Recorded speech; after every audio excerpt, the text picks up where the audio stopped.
Hey guys, today we are talking about keeping up with technology, what we are using and what we decide to pass on.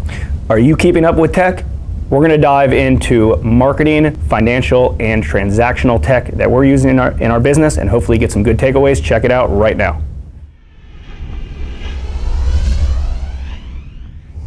Hey guys, today we are talking about keeping up with technology.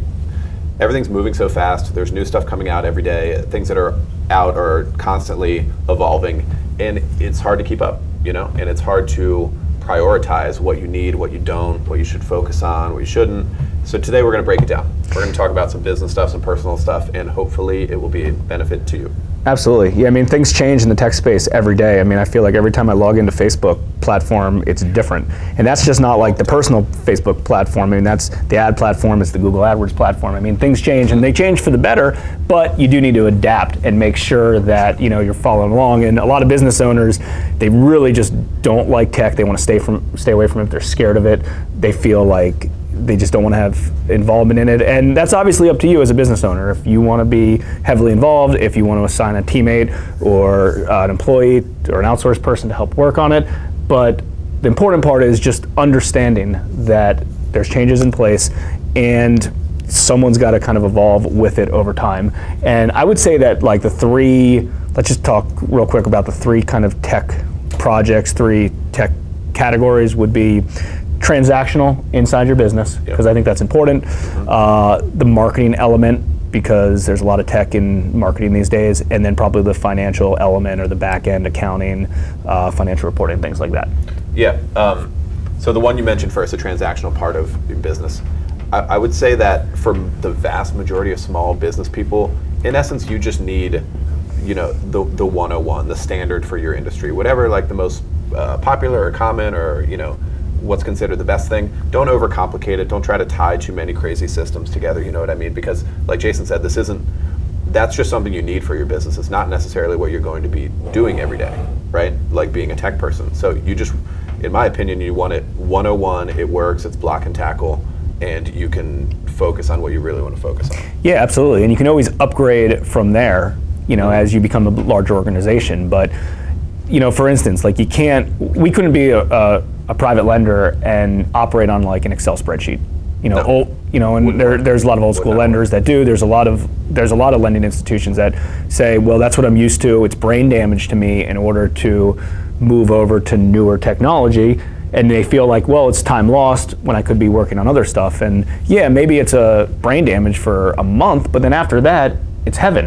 It's like, hey, how the heck did I live without this? So the purpose of tech is to really be efficient and make your life easier. And no matter where you're at, if you're a real estate agent, you run a law firm, you run a restaurant, whatever the case is. It's not like people are ordering at your restaurant and you don't have like a point of sale system and you're just putting it in and there's no tech involved. You need tech, and there's proper reasons. There's proper reasons for it. So don't be overwhelmed with it. Start small. Whatever kind of your big headache is, start with that and then work your way up. Yeah, and I would say the same goes for a small business's accounting setup.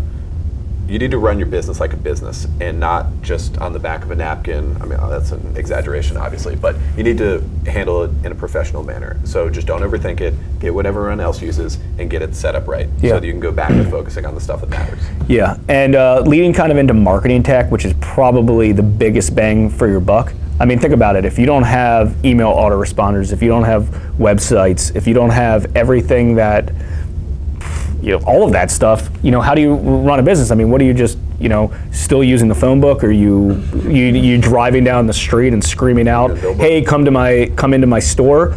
I mean, that's bananas. It doesn't work like that. I mean, so not only is tech able to reach so many people, you can reach so many people a heck of a lot cheaper than you can, offline.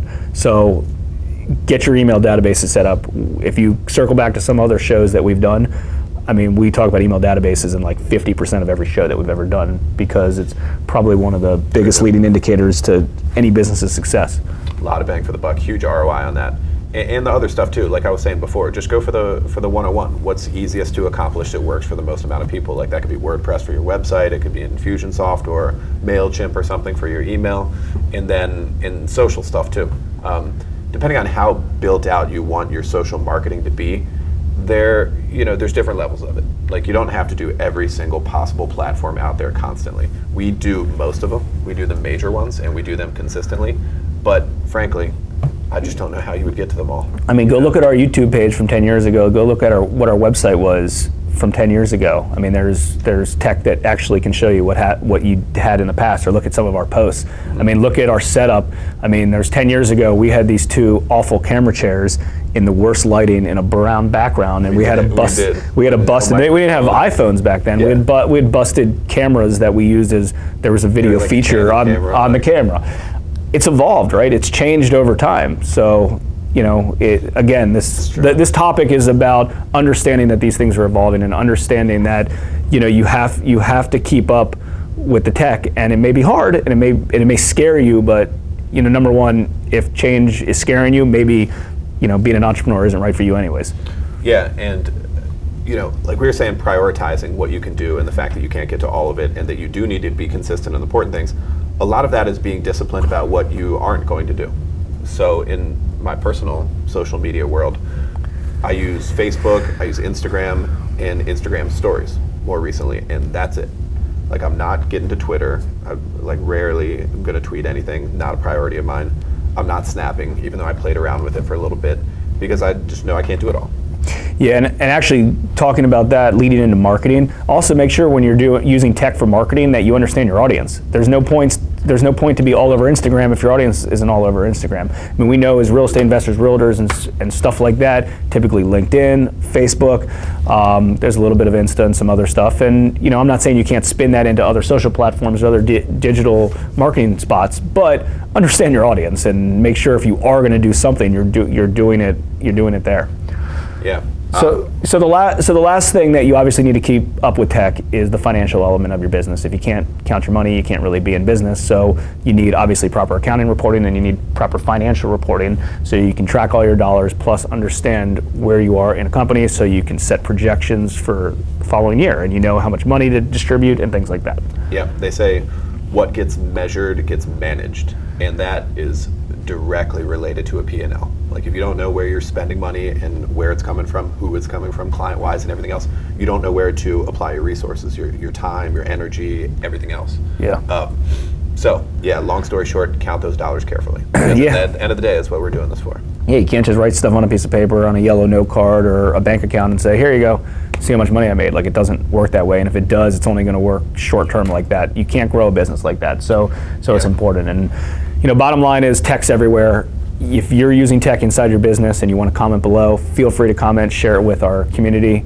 It's important. Don't get me wrong. Offline or old school marketing, operations, processes, things like that, those aren't necessarily bad. But if you have an advantage to, take tech, it's usually cheaper, it's usually cleaner, and, evolve with it.